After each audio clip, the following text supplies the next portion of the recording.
आपण बघितलं असेल पुणे जिल्ह्याच्या खेड तालुक्यातील जालिंदर नगर म्हटलं तर एक 40-50 घरांचा छोटासा वस्ती जालिंदर नगर, साधारणतः 150 लोकसंख्या, अतिशय प्रतिकूल परिस्थितीमध्ये इथे दत्तात्रय वारे गुरुजी आता isakal.com आहे देशातील नंबर 1 ची मराठी न्यूज वेबसाईट। प्रत्येक अपडेटसाठी isakal.com ला नक्की भेट द्या।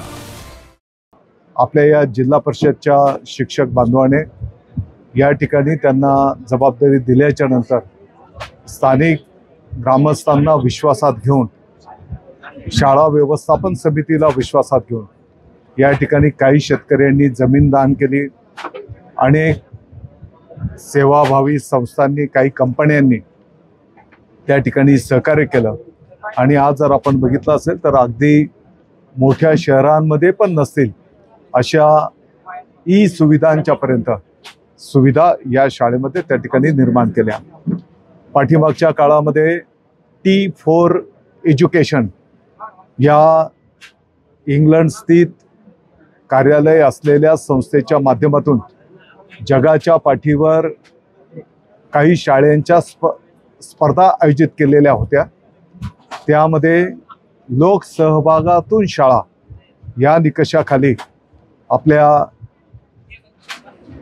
जगाच्या लोकांच्या मतदानातून जालिंदर नगरची शाळा 1 क्रमांकाने त्या ठिकाणी घोषित करण्यात आली। साधारणपणे 1 कोटी रुपयांचं बक्षीस या शाळेला त्या संस्थेच्या वतीने दिलं जाणार आहे।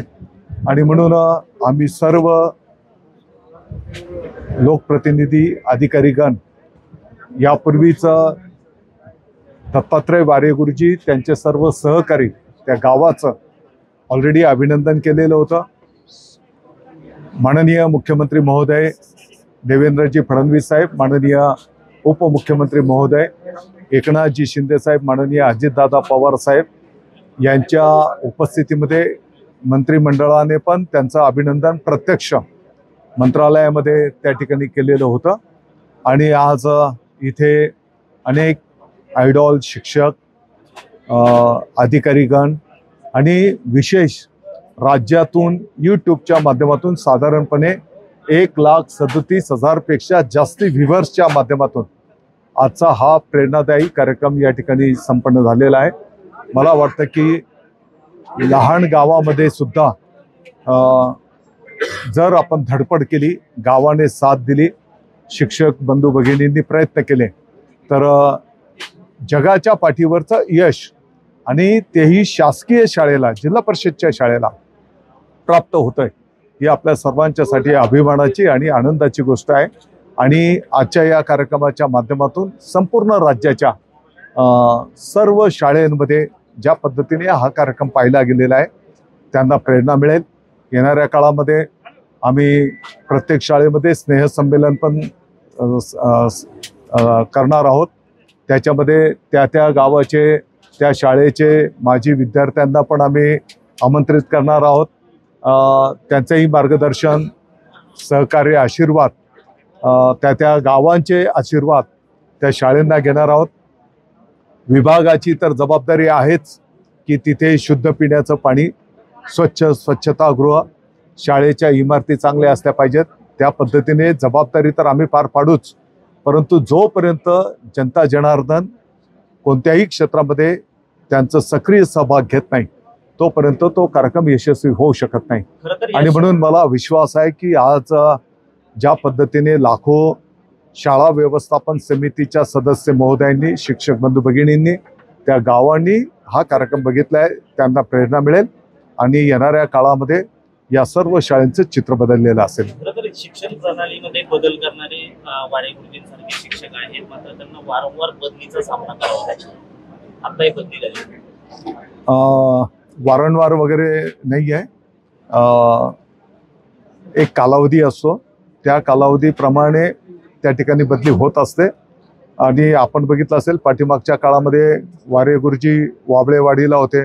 आता इथे येण्याच्या पूर्वी आम्ही सगळेजण वाबळेवाडीला गेलो होतो। वाबळेवाडीच्या ग्रामस्थांनी मागणी केली की आम्हाला वारे गुरुजी परत पाहिजे. आता इथून त्यांची काही दुसऱ्या ठिकाणी त्यांना बदली देण्यात आलेली आहे असं ग्रामस्थांनी सांगितलं. परंतु एक विशेष बाब म्हणून आम्ही ती बदली स्थगित करू.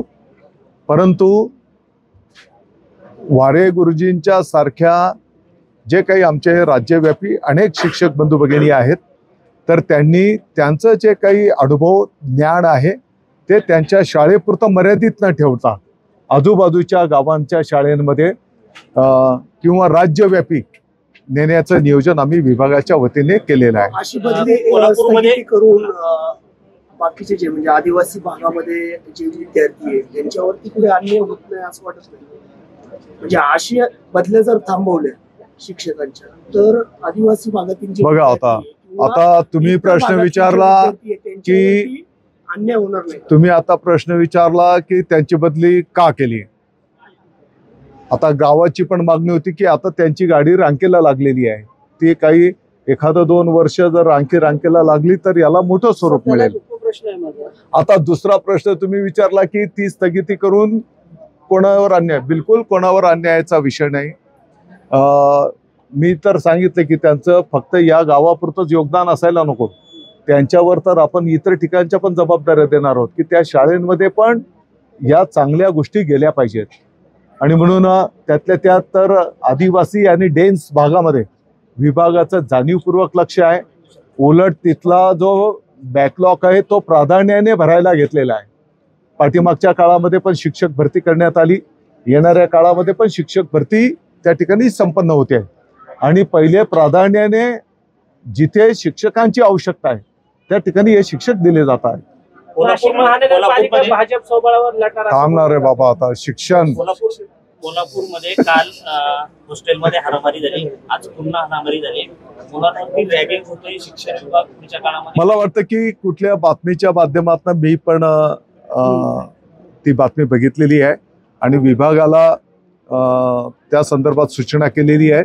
त्याची तात्काळ चौकशी केली जाईल आणि जे कोण दोषी असतील त्याच्यावर कारवाई केली जाईल. विद्यार्थ्यांवरती रॅगिंग होते, काही त्यात मुली असतील, विद्यार्थी असतील, तर ह्याच्या सुरक्षेमध्ये कुठे कमतरता जाणवते. पाठीमागच्या काळामध्ये विद्यार्थ्यांच्या सुरक्षेच्या दृष्टिकोनातून माननीय न्यायालयाच्या माध्यमातून समिती गठीत करण्यात आलेली होती. त्या समितीने जे काही अहवाल दिलेला आहे मग त्याच्यामध्ये CCTV लावणं, ज्या ठिकाणी विद्यार्थिनी असतील तर तिथे महिलाच कर्मचारी सुरक्षा असणं आणि असे अनेक उपाय सुचवलेले आहेत.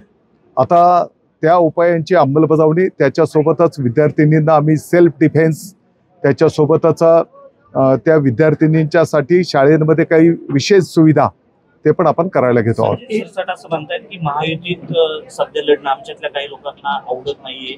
तुमचा काय महायुतीत जे लढणं जे आहे आमच्यातल्या काही लोकांना वाटत नाही की महायुतीकडून लढावं. तुमचा एवढं कोण म्हटलंय? संजय शिरसाट म्हणले तुमचा एवढ्या दिवसाचा राजकारणाचा अनुभव पाहता असे कोण नेते आहेत की जे आता महायुतीतून लोक मानतात तुमच्यात? आताच्या घडीला शिवसेनेचे मुख्य नेते, लोकप्रिय उपमुख्यमंत्री माननीय एकनाथजी शिंदे साहेबांचे आम्हाला सर्वांना आदेश आहेत. महायुतीच्या माध्यमातून निवडणुकींना सामोरं जायचं आहे आणि त्या दृष्टिकोनातून आम्ही तयारी करतो आहोत. आता महायुतीच्या माध्यमातून सामोरं जायचं आहे. होऊ शकतं की जागा वाटप करताना कोणती जागा मिळते, काय मिळते आणि म्हणून प्रत्येक जागेची तयारी करणं हे प्रत्येक पक्ष करत असतो. प्रत्येकाचा पक्ष वाढवणं हे प्रत्येकाला लोकशाहीमध्ये अभिप्रेत आहे. त्या पद्धतीने शिवसेना पण त्या पद्धतीने काम करते आहे. प्रत्येक जागेची आम्ही तयारी करतो आहोत. परंतु माननीय शिंदे साहेबांचे आदेश आहेत की महायुतीच्या माध्यमातून निवडणुका लढवणार आणि त्यांचे जे काही आदेश येतील त्या आदेशाचं पालन केलं जाईल. संजय शिरसाटांचा रोग नक्की कुणाला की महायुतीतून लढू नये असं तुमच्यातल्या काही लोकांचं मत आहे? नाही, मला वाटतं की शिरसाट साहेब या संदर्भातलं माहिती देऊ शकतील. नाशिकमध्ये भाजप मतदारसंघ असलेल्या नाशिकचं विचारून घेऊ देतो. नाशिकमध्ये भाजप सोबळावर लढण्याची तयारी माझा प्रश्न करतोय. जरा शिक्षणाचा सर्व जागा लढल्या तर मग 100 पहिले शिक्षणावर बोलून घ्यायला पाहिजे होतं आपण. सर्व जागा लढल्या तर 100 पेक्षा जास्त जागा मिळतील. भाजप सोबळावर लढण्याचं एक आहे. मधल्या काळात मुख्यमंत्र्यांनी असं विधान केलंय की मैत्रीपूर्ण लढत होती, जिथे शक्य नाही तिथे युती होणार नाही, मैत्रीपूर्ण सुद्धा लढत होती. मी परत एकदा आपल्याला सांगतो, शिवसेनेचे मुख्य नेते, महाराष्ट्राचे लोकप्रिय उपमुख्यमंत्री माननीय एकनाथजी शिंदे साहेबांचा शिवसेना म्हणून आम्हाला आदेश आहे, महायुतीच्या माध्यमातून निवडणुकींना सामोरं जाणं. ते जे आदेश देतील त्या आदेशाचं पालन केलं जाईल. नाशिकमध्ये आता महायुती होणार का मग? नाशिकच नाही, मी महाराष्ट्र करता बोलतो आहे, त्याच्यात नाशिक पण आलं. तुमचा मतदारसंघ असलेल्या मालेगाव मध्ये औषधांचा तुटवडा आहे. शासकीय रुग्णालयाच्या बाहेर आंदोलन सुरू आहे. कशी परिस्थिती निर्माण? नाही, मी त्याचं तात्काळ माहिती घेतो. मला वाटतं की मी तर मागच्या आठवड्यात पण हॉस्पिटल्सला भेटी दिलेल्या, त्याचा आढावा पण घेतला. परंतु जर काही त्रुटी, काही कमतरता असेल तर तात्काळ पूर्तता करू. पोषण सुरू झालेले आहे. मी कालच इकडे पुण्याला यायला निघालेलो, तर आता तुम्ही सांगितलं तर तात्काळ तपासणी करेल आणि कार्यवाही करू. बदलीला आपण तात्पुरती स्थगिती दिली, मात्र महाराष्ट्रामध्ये आता त्या अनेक टप्प्यांमध्ये शिक्षकांच्या बदल्या होत आहेत, प्रशासकीय बदल्या होत आहेत. त्या माध्यमातून अनेक शाळा शून्य शिक्षकी शाळा होत आहेत आणि तिथे आता कोणी शिक्षक नाहीत आणि मग कुणीतरी आठवडाभरासाठी 4 दिवसांसाठी कामगिरी शिक्षक तिथे जातात. त्यामुळे तिथल्या शिक्षणात जी मुलांचं जे नुकसान होतं, बघा, कोणतीही शाळा असं होऊ शकणार नाही की शिक्षकांच्या शिवाय शाळा, असं कुठेच होणार नाही. याची पूर्ण जबाबदारी आमच्या विभागाची आहे. आणि शेवटी हे कोणासाठी चाललंय, विद्यार्थी हे आपलं दैवत आहे. तर विद्यार्थ्यांच्यासाठी जे जे काही करावं लागेल ते त्या ठिकाणी निश्चितपणे केलं जाईल.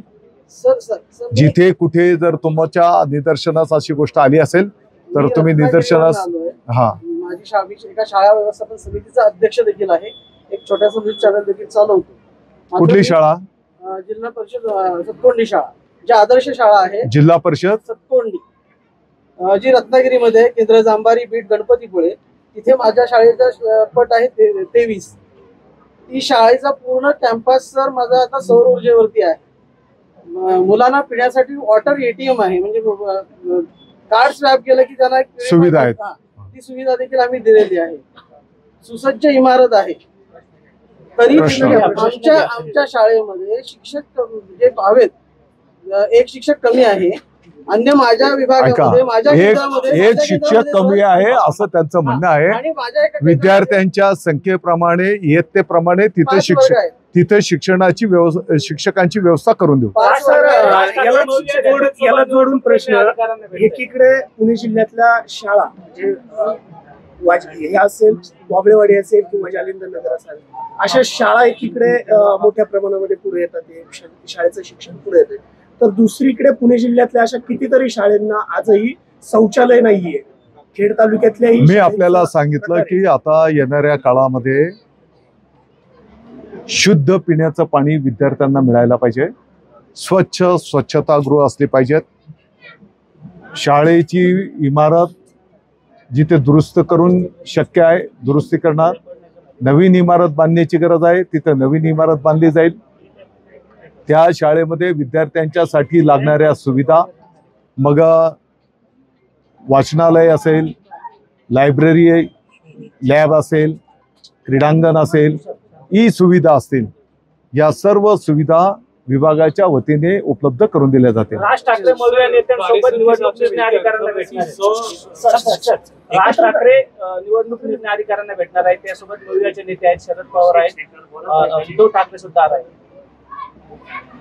मौर्य नेते हे निवडणूक निर्णय अधिकाऱ्यांना भेटणार, त्यांच्यासोबत राज ठाकरे सुद्धा आहेत. मग आता लोकशाही प्रक्रियेमध्ये प्रत्येक नागरिकाला, प्रत्येक पक्षाला कोणाला भेटायचं, अधिकारी महोदयांना भेटायचं, ते अधिकार आहेत, भेटत असतील.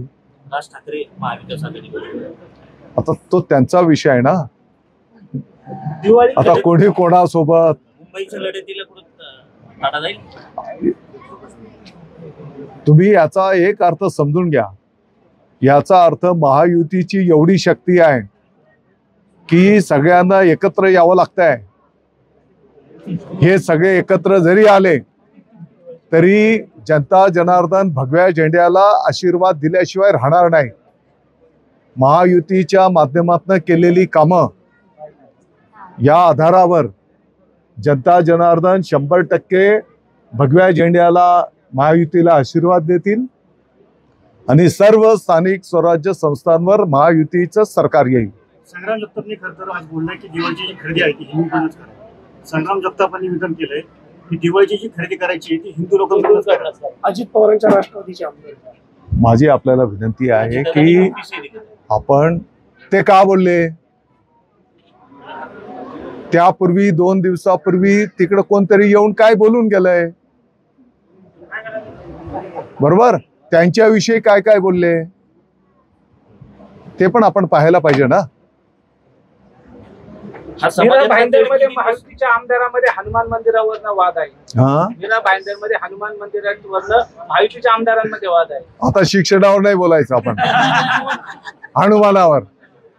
शिक्षणावर बोलूया. खेड तालुक्यातले काही शिक्षक ठेकेदार हनुमानजी आहेत बघा साहेब. खेड तालुक्यातले काही शिक्षक हे शाळांच्या कामाचे ठेकेदार बनलेले आहेत. जिल्हा परिषदेने या शिक्षकांना निलंबित करण्याचे आदेश दिलेत, मात्र प्रत्यक्षात हे आदेश कार्यान्वित झाले नाही. आपण जर असं निदर्शनास आणून दिलंय, तात्काळ त्याची चौकशी केली जाईल. त्या चौकशीमध्ये जे कोण दोषी असतील त्याच्यावर कारवाई केली जाईल. काही शिक्षकांनी शाळेंचे शौचालय ही 4-4 वर्ष झालेत पाडलेत, मात्र आजही त्यांच्यावरती कारवाई नाही. ऐका, आपण जर असे निदर्शनास आणून दिलं त्याचं तात्काळ चौकशी करू, कारवाई करू. परंतु त्याच्यासोबत आपल्याला अशा शेकडो शाळा पण मिळतील. त्यातल्या त्यात सातारा, कोल्हापूर, पुणे इकडे चांगलं काम पण झालेलं आहे आणि कुठे अशा त्रुटी झाल्या असतील तर त्यांच्यावर कारवाई पण करू. कोर्टापर्यंत हे विषय गेलेत, मात्र त्याच्यावरती आजही कोर्ट नव्हे तर बाकीच्या ठिकाणीही खरं तर त्याच्यावरती तोडगे निघत नाही. मी माहिती घेतो. खरं तर ओबीसीला बरबाद करणारा जो GR आहे तो रद्द झाला पाहिजे, नाहीतर ठाणे, पुणे, मुंबई जाम करू. माझी विनंती आहे, शिक्षण आपण तुम्ही एवढ्या लांबून आले, तुम्ही शाळा बघा. तुम्ही तुमच्या पक्षाच्या महत्वाच्या नेत्यांसाठी जो प्रश्न होता, वडेट्टीवारांनी असं विधान केलं की शहर जाम करू. बघा, महायुतीच्या सरकारने कोणावरही अन्याय होणार नाही. मग SC, ST, OBC किंवा इतर आणखी कोण, या पद्धतीची भूमिका स्वीकारलेली आहे आणि त्या पद्धतीचीच अंमलबजावणी त्या ठिकाणी केली जाते आहे. देश विदेशातील प्रत्येक घडामोडींचे लाईव्ह अपडेट मिळवण्यासाठी आता साम टीव्हीच्या सर्व सोशल मीडिया प्लॅटफॉर्मला लाईक, फॉलो आणि सबस्क्राईब करा. तसंच सर्व नोटिफिकेशनसाठी बेल आयकॉन प्रेस करायला विसरू नका.